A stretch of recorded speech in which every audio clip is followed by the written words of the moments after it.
Dhanik Bharat educational institutions inter IIT JEE NEET admission open. తెలంగాణలో మరోసారి ED దాడులు కొనసాగుతున్నాయి. కరీంనగర్, హైదరాబాద్ లో ఈడీ తనిఖీలు కొనసాగుతున్నాయి. ఇసుక, గ్రానైట్ వ్యాపారుల ఇళ్లు, కార్యాలయాల్లో ఈడీ సోదాలు చేస్తోంది. 8 చోట్ల 4 కంపెనీలలో ఈడీ సోదాలు చేస్తోంది. జిఎస్టీ ఎగ్గొట్టి కోట్ల రూపాయలు దారి మళ్లించినట్లుగా ఆరోపణలు అయితే ఉన్నాయి. ఇటీవల నకిలీ ఇన్వాయిస్లతో గ్రానైట్ తరలించినట్లుగా తెలుస్తోంది. ఇప్పటికే జిఎస్టీ అధికారుల అదుపులో గ్రానైట్ వ్యాపారం ఉన్నట్లుగా సమాచారం. నకిలీ బిల్లులతో 100 కోట్ల విలువైన గ్రానైట్ తరలించినట్లు తెలుస్తోంది. దీనికి సంబంధించి మరిన్ని అప్డేట్స్ మా కరెస్పాండెంట్ సత్య అందిస్తారు. సత్య, గ్రానైట్ వ్యాపారులు ఇతరత్ర దీనికి సంబంధించి మరికొంతమంది వ్యాపారస్తుల మీద కూడా ఈడీ దాడులు కొనసాగుతున్నాయి. ఏంటి దీనికి సంబంధించి ఏ విధంగా చూడాలి?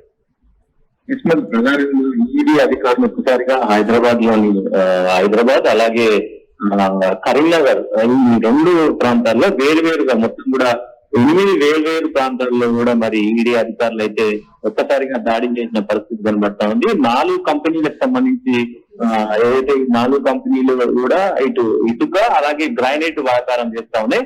వాళ్ళు ఆ గతంలో చేసినటువంటి బిజినెస్ లో ఫేక్ ఇన్వాయిస్ కావచ్చు, జిఎస్టీ కావచ్చు, వీటన్నిటిని కూడా ఎగ్గొట్టారు. దాదాపు 100 కోట్ల పైన మనీని కూడా మొత్తం తారుమారు చేశారు అనే దానిపైన వీళ్ళు ఈడీ మొత్తం కూడా దాడులు చేసింది. చాలా కీలకమైనటువంటి డాక్యుమెంట్లు, కీలకమైనటువంటి ఎవిడెన్స్ ను కూడా రాబట్టే ప్రయత్నం చేస్తా ఉంది. అయితే ఏకకాలంగా ఒక్కసారిగా అటు కరీంనగర్, ఇటు హైదరాబాద్ లో చేయడంతో ఒక్కసారిగా మరి అందరూ ఎవరైతే ఈ 4 కంపెనీలకు సంబంధించిన డైరెక్టరేట్ ఉన్నారో వాళ్ళందరూ కూడా కొంత భయాందోళనకైతే అయిన పరిస్థితి కనబడతా ఉంది. అయితే అక్కడ ఎక్కడైతే ఈడీ రైడ్ చేస్తుందో అక్కడ ఎలాంటి అవాంఛనీయ ఘటనలు జరగకుండా స్థానికుల పోలీసులతో పాటు కేంద్ర బలగాలు సిఐ ఎస్ఎఫ్ కూడా గట్టి బందోబస్తు అయితే ఉంది. అక్కడ సోదాలు కూడా నిర్వహిస్తున్న పరిస్థితి కనబడతా ఉంది. అయితే ప్రధానంగా చూస్తే మురళి, మనోజ్ ఎంటర్ప్రైజెస్ అని ఒక నకిలీ డమ్మీ సంస్థ పేరిట దాదాపు 100 కోట్ల రూపాయలు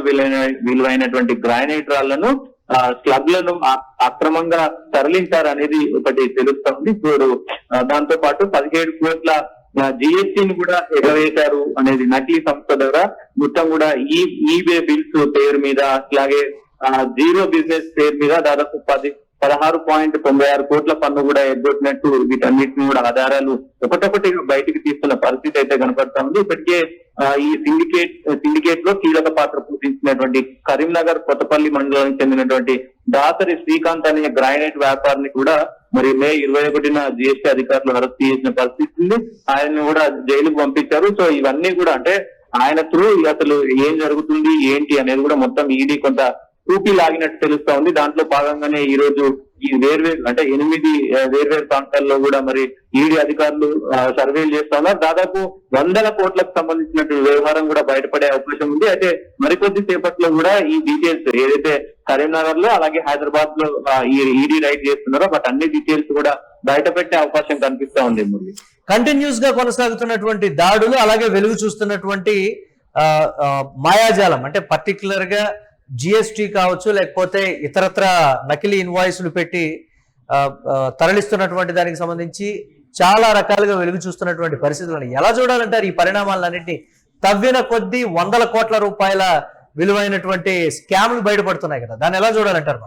డెఫినెట్ గా మురళి, అంటే ఈ మధ్య కాలంలో బిజినెస్ చేస్తూనే ఈ ఫేక్ బిల్లులతోటి దాదాపు 100 కోట్లు కూడా ఇప్పుడు జిఎస్టీ ఎగ్గొట్టం కావచ్చు, అంటే నార్మల్ బిల్స్ అంటే ఏదైనా వస్తువు ఉంటే దానికి జిఎస్టీ కట్టకుండా అలాగే బిల్లు లేకుండా మరి ఖరీదు చేసి ఇవన్నిటిని కూడా మొత్తం బ్లాక్ మనీగా సృష్టించే ప్రయత్నం చేస్తూ ఉన్నారు. ఆ బ్లాక్ మనీని ఎన్ని కోట్ల మేర మరి అటు బయటపడింది అనేది చూడాల్సిన అవసరం ఉంది.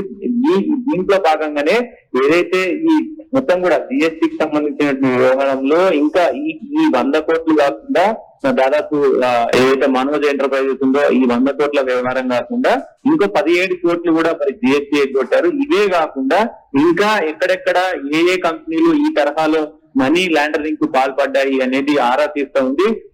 చాలా విస్తుపోయే నిజాలు కూడా మరి బయటకు వచ్చే అవకాశం అయితే కనబడతా ఉంది. ఎందుకంటే పక్కా సమాచారంతో పక్కా ఎవిడెన్స్ తో ఈ దాడులు చేసినట్లయితే తెలుస్తా ఉంది.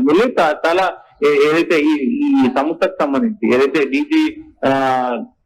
డీజీకి సంబంధించినటువంటి అంటే ఈ మొత్తం వ్యవహారాన్ని కూడా మరి గ్రానైట్ కి సంబంధించినటువంటి కుంభకోణం అయితే మరి ఛేదించి డీటెయిల్స్ అయితే బయట పెట్టే అవకాశం ఉంది. సో ఇప్పుడు దాదాపు ఇది ఎన్ని రోజుల నుంచి నడుస్తుంది, సో ఈ రకంగా అంటే ఫేక్ బిల్లులు కావచ్చు, జిఎస్టీ ఎగవేత కావచ్చు, ఈ మొత్తం ఇసుక దందాల్లో కానీ ఇటు గ్రానైట్ దందాల్లో కానీ ఎన్ని రోజుల నుంచి ఎన్ని సంవత్సరాలుగా ఇది నడుస్తుంది అనేది కూడా ఆరాధిస్తా ఉన్నారు. ఖచ్చితంగా మరి దీంట్లో కొంత విస్తుపోయే నిజాలు కూడా బయటకు వచ్చే అవకాశం ఉన్నట్లయితే తెలుస్తుంది. రైట్, థ్యాంక్స్ ఫర్ అప్డేట్స్ సత్య. తెలంగాణలో మరోసారి ఈడీ దాడులు కొనసాగుతున్నాయి. కరీంనగర్, హైదరాబాద్ లో ఈడీ తనిఖీలు కొనసాగుతున్నాయి.